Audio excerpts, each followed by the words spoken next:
Si consideramos ahora el muñón excéntrico de esta figura, vemos que y ponemos en este punto un eje de coordenadas, aquí el Y, el eje Y, el eje X, y saliendo del eje Z, que obviamente no se verá, y graficamos las velocidades T2 del muñón, y U1, la velocidad del cojinete, pensando que tal vez también está girando el cojinete al igual que el muñón.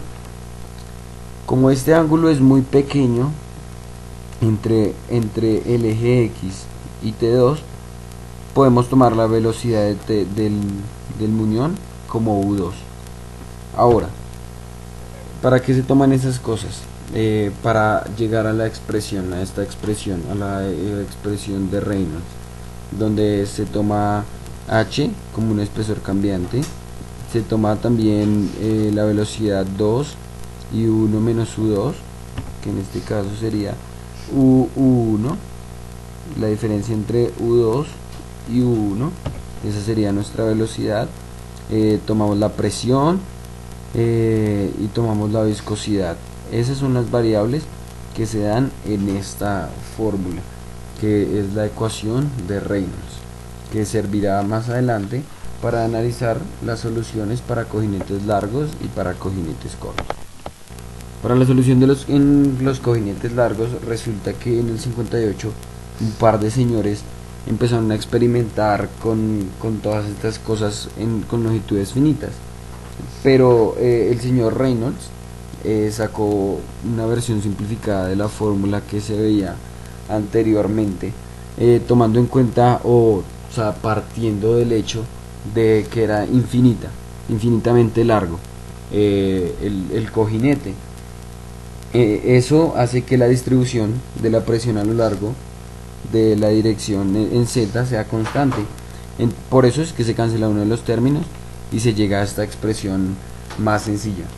En 1904, Sommerfeld encontró una nueva solución más cerrada a la ecuación, pues, que ya se había planteado, pero también infinitamente largo, teniendo en cuenta el cojinete, y llegó a esta ecuación. Resulta que más adelante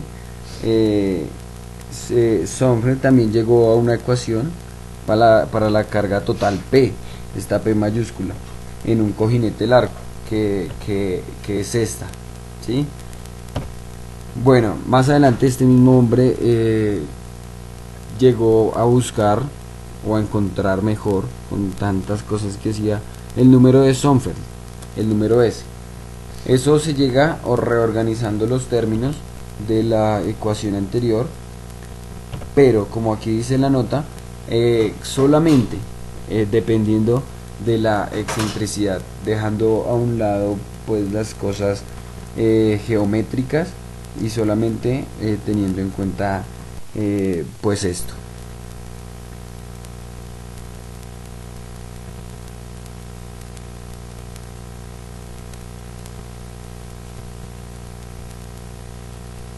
Para llegar a este número, es necesario tener en cuenta la presión promedio, que es la presión total sobre el área.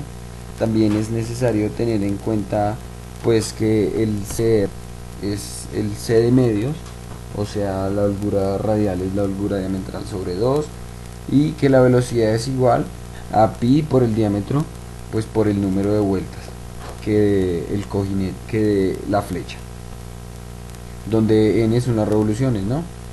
En este caso aquí lo vemos, ¿sí? Y entonces vemos como S depende solamente de la excentricidad. Bueno, ahora para hablar sobre de la solución para los cojinetes cortos, que es algo que es usado en la actualidad, debido a que en un cojinete largo las pequeñas deflexiones o falta de alineación en las flechas puede llevar a que las tolerancias radiales sean cero. También el empaquetamiento muchas veces exige que los cojinetes sean cortos. ¿Cortos en qué medida?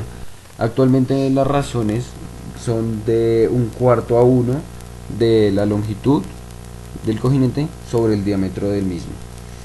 Resulta que el señor Ogbeck y Dubois trabajaron una de las formas de la ecuación de Reynolds, en la que se tenían en cuenta el término por fuga en los extremos del lubricante, en los extremos del cojinete, pero despreciaban el término que se tiene en cuenta para el flujo del aceite alrededor del cojinete, debido a que en un cojinete corto la comparación con el flujo en la dirección Z pues no se da, ¿cierto? Esta ecuación fue a la que llegaron ellos, ¿sí? Al integrarla llegamos a este término de la presión. Esta es conocida como la solución de Ogbeck o la solución para cojinetes cortos.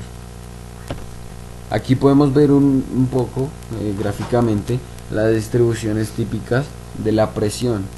Vemos cómo existe un punto en el que la presión es máxima del fluido. En esta parte, si uno pone en la fórmula esos ángulos, da negativa, y obviamente pues un fluido no se puede comportar con presión negativa. Entonces solamente se trabaja de 0 a pi. Y aquí presenta aquí vemos, mejor dicho, claramente cómo se presenta la presión en una flecha con su respectivo cojinete. Aquí desde la otra perspectiva vemos cómo tiene una presión máxima con una carga transversal. Este ángulo máximo se puede hallar con esta fórmula, donde solamente depende de esta E, ¿no? Ahora, aquí vemos aún más claramente cómo la solución que le dio Sommerfeld falla mucho cuando la relación es menor a 1, ¿sí? Aquí vemos la relación entre la longitud y el diámetro de 0,75. Aquí vemos ahora la longitud y el diámetro, la relación es de 0,25, y se aleja mucho a la solución que le dio Sommerfeld, ¿sí? Entonces aquí vemos cómo falla, ¿no? Aquí vemos el ángulo que va desde 0 hasta 180 grados o hasta pi. Esta gráfica pues nos permite ver y tener claro cómo la solución de Ogbeck para cojinetes cortos fue muy acertada, ¿no? Y debido a que si se trabajaba con la solución de Sommerfeld, pues se podrían llegar a problemas, porque en realidad está muy alejada. Ahora el par de torsión y las pérdidas de potencia en los cojinetes.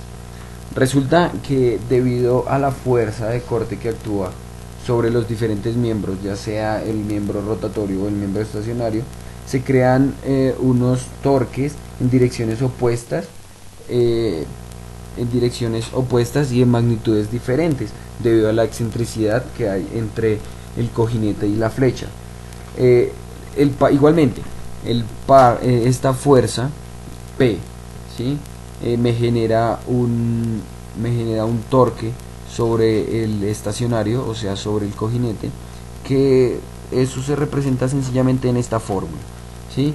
Donde es la fuerza, donde el torque que genera esta fuerza se le agrega al estacionario, y eso tiene que equivaler al miembro en rotación, al que se genera en el miembro en rotación. Ahora, ¿cómo puedo llegar al torque de rotación? Con esta fórmula, ¿sí? Donde depende claramente de la excentricidad, ¿sí? Y de las velocidades y de la viscosidad también.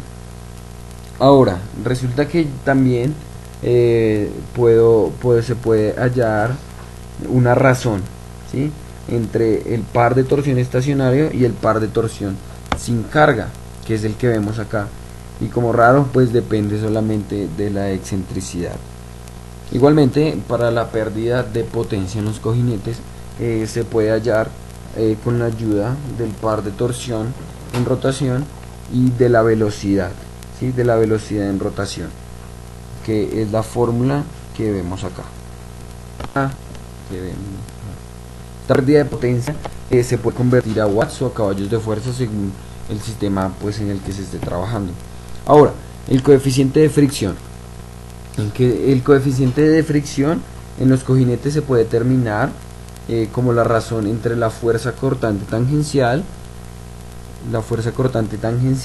y como la fuerza nominal aplicada, ¿sí? Donde la fuerza cortante tangencial simplemente será el torque en rotación sobre el radio, ¿sí? Que se puede mostrar como 2 veces TR sobre la fuerza normal aplicada por el diámetro. Listo, esa es toda la exposición. Muchas gracias por la atención y un feliz día.